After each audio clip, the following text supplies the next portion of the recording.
The general elections 2014 has brought with it various controversies and debates which have got the political leaders to sit on the edges and take notice of.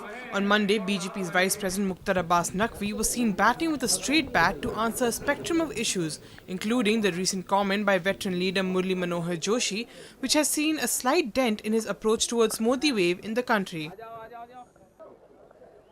Remarked by senior leader Murli Manohar Joshi that there was no Modi wave but only BJP wave in the country has created unease within a section of the party. But the party Vice President Mukhtar Abbas Naqvi had refuted such differences and called Modi and BJP as a non-detachable entry from each other.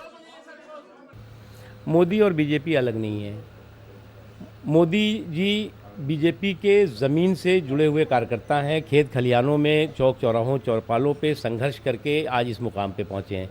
तो मोदी जी को BJP से अलग नहीं किया जा सकता, BJP को मोदी से अलग नहीं किया जा सकता।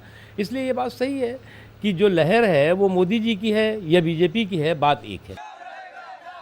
On being asked about the recent speculation about Priyanka Vadra deciding to contest from Varanasi, this is what Naqvi said. Priyanka Gandhi ji को बनारस से चुनाव लड़ना चाहिए था, उनके पति रॉबर्ट वडेरा जी को बड़ौदा से चुनाव लड़ना चाहिए था, और भी जो उनके कुनबा है, कांग्रेस के कुशासन का कुनबा जो चुनाव के मैदान से भाग गया, उसको भी कहीं ना कहीं से लड़ना चाहिए था। इसमें तो कोई हर्ज नहीं, ना हमने मना ही नहीं किया। हमारी अपेक्षा भी नहीं है कि कोई व्यक्ति जो है वो मोदी जी के खिलाफ, कोई व्यक्ति राजनाथ जी के खिलाफ, कोई व्यक्ति जोशी जी के खिलाफ, आडवाणी जी के खिलाफ कोई चुनाव ही ना लड़े। ऐसा तो होगा नहीं। कोई ना कोई तो कांग्रेस का या किसी भी पार्टी का व्यक्ति लड़ेगा।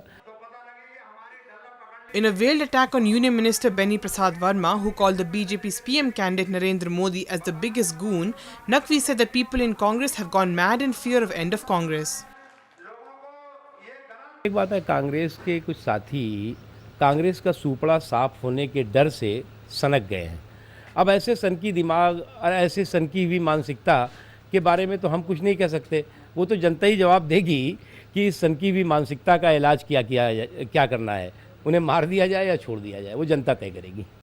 This report was brought to you by NNIS.